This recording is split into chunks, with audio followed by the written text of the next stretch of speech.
Okay, this is the GCSE Maths paper practice test set 3, paper 3 foundation using a calculator, and you can spend an hour and a half on this test. Okay. Coming on to question number 1 then, the square number from the data set. I'll just list the square numbers until we find one that falls in our data.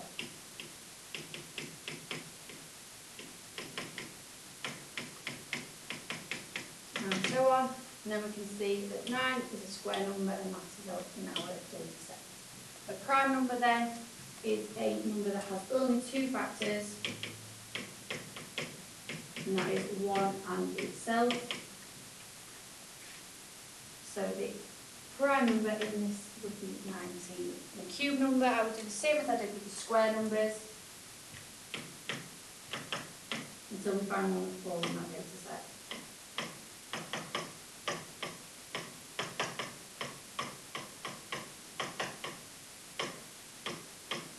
So as you can see, 27 falls in that data set, so our cube number is 27. Okay, question number 2 then. Nathan thinks of a number, I'm going to call this x. He then doubles it, I'm going to call that 2x, and he adds 5. So that is 2x add 5.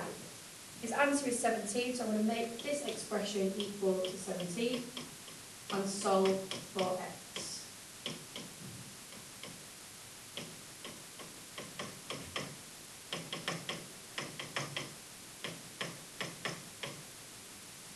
So the number that Nathan thinks of is 6.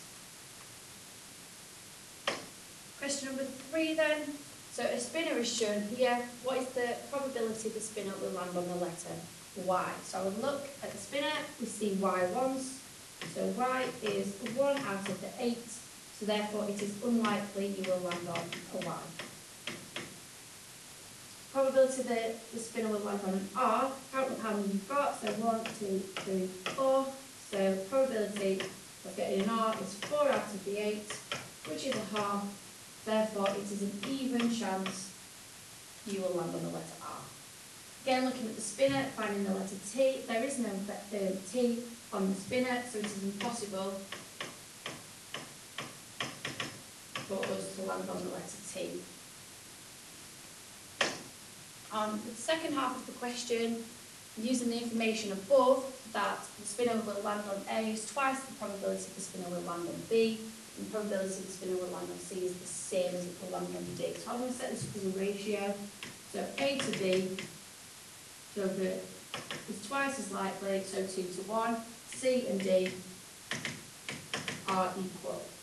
We then add up the ratios together, so we've got 3 and 2, so they add up together to give you 5.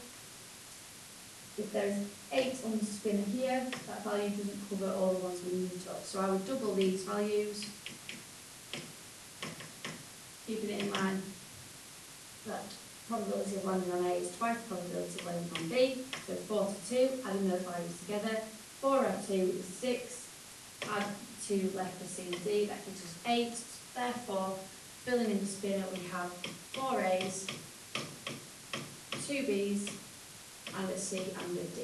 Again, there's other variations to this.